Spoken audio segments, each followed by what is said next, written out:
बहुत याद रखना, जिसके यहाँ पर पितृदोष की मात्रा ज्यादा रहती है, बहुत ज्यादा मात्रा में पितृदोष।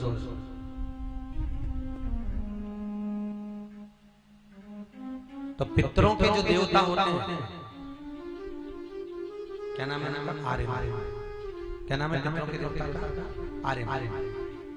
पितरों के जो देवता हैं आर्यमा, उन आर्यमा के नाम से जो परिंदा होता है ना, मटका, जहां पानी भरते हो, उस मटके के पास में, उस परिंदे के पास में प्रतिदिन एक घी का दीपक आपको लगाना चाहिए। अगर आपके यहाँ पितृदोष है, पितृदोष को हमने पहले भी कल कहा था, 1 रुपया कमाओ, 1.25 रुपए खर्च हो, समझ लो पितृदोष है। घर में जरा जरा सी बात पर अगर क्लेश हो रहा है, अशांति है, तो समझ लो पितृदोष है। और घर में अगर कोई ना कोई बीमार पड़ रहा है, एक ठीक हुआ, दूसरा बीमार पड़ा, दूसरा ठीक हुआ, तीसरा बीमार पड़ा, डॉक्टर में पैसा लगी रहा है किसी न किसी रूप में, तो समझ लेना पितृदोष। ये पितृदोष का लक्षण है।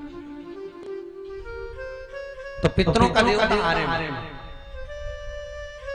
काय पर बैठते हैं आर्यमा? कौवे। काय पर बैठते हैं? कौवे। दुनिया का सबसे सुंदर पक्षी,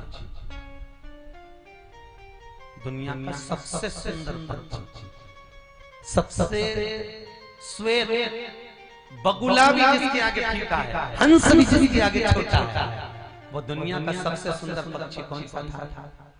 कौवा। सबसे सुंदर। उसके आगे हंस भी फीके हैं, इतना सुंदर था, इतना सुंदर। बस कारण इतना सा था, एक बार ब्रह्मा जी ने यज्ञ करा, और यज्ञ करने के लिए गया की छाती पर यज्ञ करने के लिए आते हुए, तो गया की छाती को लीपने के लिए अमृत की जरूरत पड़ी। तो ब्रह्मा जी ने जो सबसे सुंदर पक्षी था, सबसे विद्वान पक्षी था, सबसे चतुर पक्षी था, उस कौवे को बुलाया। कौवा श्वेत था, सफेद। कौवे से बुलाकर कहा, कौवा एक काम करो, अमृत जरा ढूंढ कराओ, अमृत जरा जाइए, अमृत ढूंढो। कौवा अमृत ढूंढने के लिए गया, और कौवा जब अमृत ढूंढने के लिए गया, ढूंढते ढूंढते कौवे को 3 दिन हो गए, अमृत नहीं मिला। 4 दिन हो गए, तब कौवे को अमृत मिला। जब अमृत मिला तो कौवे को बहुत तेज प्यास लगने लगी। अब अमृत तो मिल गया, पर पानी नहीं मिल रहा, करूं क्या? एक काम करता हूं, अमृत को पी लेता हूं। कौवे ने अपनी चोंच अमृत को लगा दी और आकर ब्रह्मा जी से कह दिया, अमृत वहां रखा है। ब्रह्मा जी अमृत को लेकर आ गए। अमृत लाकर ब्रह्मा जी, जब ब्रह्मा जी गया की छाती को यज्ञ करने के लिए लीपने लगे, तब कौवे ने कहा, इससे मत लीपो, ये अमृत मेरे चोंच से झूठा किया गया है। इतने में ब्रह्मा जी को क्रोध आ गया, और ब्रह्मा जी को क्रोध आया तो ब्रह्मा जी ने श्राप दे दिया, अरे ओ कौवे, तूने अमृत को झूठा करा, मेरे कहे अनुसार नहीं चला, मैं तुझे श्राप देता हूं कि जितना तू सुंदर है, जा तू काला हो जा, और तेरी बुद्धि, तेरी वाणी कर्कश हो जा। कौवा बड़ा सुंदर था, पर ब्रह्मा जी के श्राप से काला हो गया, वाणी कर्कश हो गया। आज भी पितृपक्ष में 16 श्राद्ध में आप लोग देते हैं कौवे को भोजन। क्यों देते हैं? क्योंकि पितरों के जो देवता हैं आर्यमा, वो आर्यमा कौवे पर बैठते हैं, और कौवे पर बैठते हैं तो जब हमारे पूर्वजों की तिथि होती है, जैसे किसी के यहाँ चतुर्थी की तिथि है, किसी के यहाँ छठ की तिथि है, तो जिस दिन आपके यहाँ तिथि रहती है, उस दिन पितृलोक का दरवाजा खुलता है, और आर्यमा जिनकी तिथि होती है, उन्हीं पितरों को लेकर उस पितृलोक से निकलता है। पितरों के देवता आर्यमा जब कौवे पर चढ़कर पितरों को लेकर निकलते हैं, निकलते समय सबको छत छोड़ते छोड़ते चले जाते हैं, और हमारे जब उनकी तिथि होती है, हमारे पितर हमारे दरवाजे पर खड़े होते हैं जीमने के लिए, और मालूम पड़े निश्चित समय पर जब उनको भोजन नहीं मिलता, पितरों का समय निश्चित है। पद्म पुराण में, बरहा पुराण में आप लोगों ने कभी पीपल के वृक्ष की अगर गणना सुनी हो तो आपने सुना होगा कि पीपल के वृक्ष में एक समय निश्चित होता है।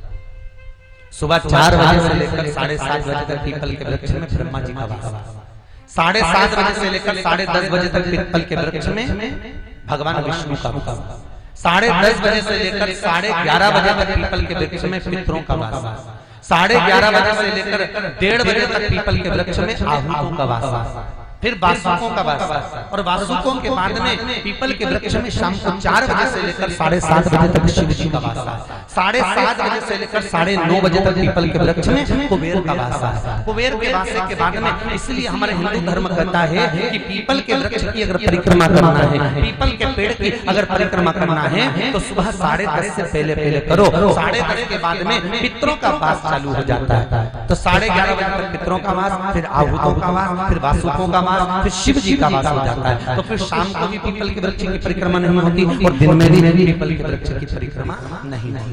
तो हमारे यहाँ जो पितरों का समय दिया गया वो 10:30 बजे से 11:30। कितनी बजे से? 10:30 से 11:30। पर कोई 12 बजे तक जिमाते हैं। ठीक है, 12 बजे तक भी पितर आपके यहाँ पहुँच, पर 12 बजे से आप जो और लेट हुए तो आपके पितर आपके दरवाजे पर आकर खड़े होते हैं, इंतजार करते हैं कि भोजन मिलेगा, भोजन मिलेगा, भोजन मिलेगा। जब भोजन प्राप्त नहीं होता हमारे पितर वापिस चले जाते हैं। जब वापिस जाते हैं पितृ लोक में वो भूखे रहते हैं, तड़पते। तो जितने दूर दूर के पितर भोजन करके आते हैं, साल भर उनकी जो राल टपकती है उस टपकी हुई राल को हमारे घर के पितर चाटते हैं, और चाटते हैं तब वो बद्दुआ देते हैं कि मेरे घर के बच्चों ने मुझे भोजन नहीं दिया तो मैं कष्ट भोग रहा हूँ, तो तुम भी कष्ट भोगो। इसी को हमारे हिंदू धर्म में पितृ दोष, इसको पितृ दोष। अब कई माताओं की आदत रहती है जब फ्री हो जाए, जब पंडित जी को बुलाओ, और पंडित जी भी ऐसे उनको बुलाओ 12 बजे आए, 12:30 बजे। अब 12:30 बजे आए तो पितरों का समय समाप्त हो गया, फिर भोजन कराने से लाभ क्या हुआ? तो हमारे पितरों का जो देवता है आर्यमा इतना चतुर है कि आर्यमा जब कौवे पर बैठ कर जाता है और आप अपनी छत पर जो कौवे की कागज डालते हो, तो आर्यमा जब कौवे पर बैठकर पितरों को वापस लेकर जाता है तो कौवे पर बैठकर जब जाता है तो कौवे छत पर बैठते हैं, और बैठने के बाद में वो अन्न का भाग अपनी छत पे से इकट्ठा कर लेते हैं, और आर्यमा के साथ में कौवा भी पितृलोक में चले जाता है। जब साल भर में हमारे पितरों को भूख लगती है तो कौवा अपनी चोंच में से निकाल कर अपने घर का भोजन, अपनी छत का भोजन अपने पितरों को चुपचाप से देता रहता है, जिससे हमारे पितरों को संतुष्टि होती है। इसलिए कहते हैं कि पितृ पक्ष में कौवे का भोजन दिया जाना चाहिए।